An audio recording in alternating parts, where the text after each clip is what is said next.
Alrighty, so welcome back to part 2 of this 5 video tutorial on how to draw, or should I say how to paint, a piece such as this one here. So now where we left off last time, I believe, we left off on our sketch. This is something I came up with, just a very general idea. So on the first video, I actually asked you to come up with a sketch and sketch it onto your canvas, and here is mine right here. So basically that is, let me move the camera a little bit. Okay, that is what I came up with right here. So I have a dinosaur here. I added a couple of other little things as well. A little dinosaur down here running for his life, a little bit of grass, some palm trees, a little bit more characteristics on the guy, even the moon in the background. So you can add whatever you want. There are no specific guidelines on what you should add or not. It is your decision. It is your picture. You can add or take whatever you want. So now the next step, now that you have your sketch here ready to go, what you're going to do now is, as you can notice, this masterpiece we're trying to get to is all black and white with characteristics. So you want to know where the black and the white is going to go. You got to know where the division is going to happen, exactly where the lines will go, how you're going to move from there. So what we're going to do now is we're going to take a marker, and it could be any kind of marker. It could be a Sharpie, it could be a dollar store marker. It doesn't matter what kind of marker it is, as long as it's a marker.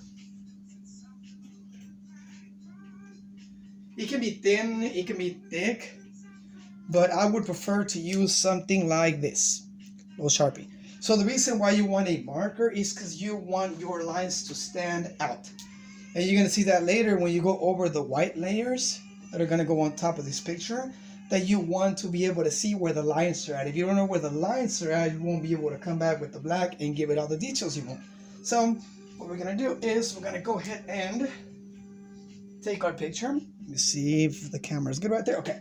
We're going to take our picture and we're going to start outlining all of the lines you want to keep. So here's where making the mistakes isn't that bad.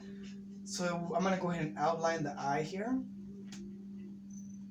And once again, don't be afraid if you make any mistakes or anything. Is your artwork.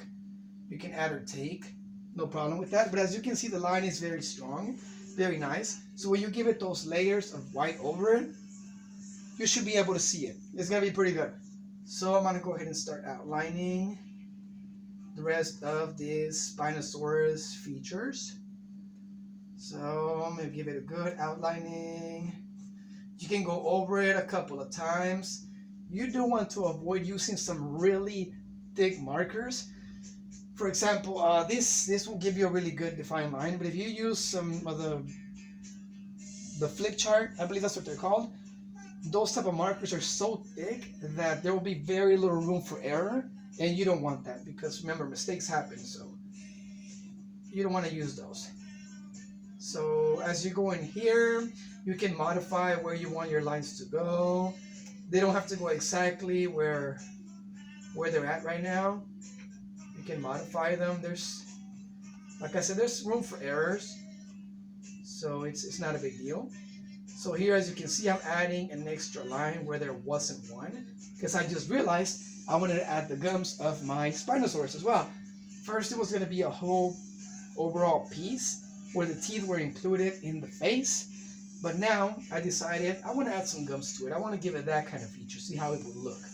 And you can do whatever you want with it. You can add gums, you can add saliva, you can add, I don't know, longer teeth, whatever you want. Like I said, it's your piece. You have that freedom. So what I'm going to do is I'm going to go ahead and continue outlining this nice little Spinosaurus here. And I will come back once it's all outlined. And I suggest you do the same, so that way when you come back, you'll be ready to start putting the white layers on it, and you'll be good to go.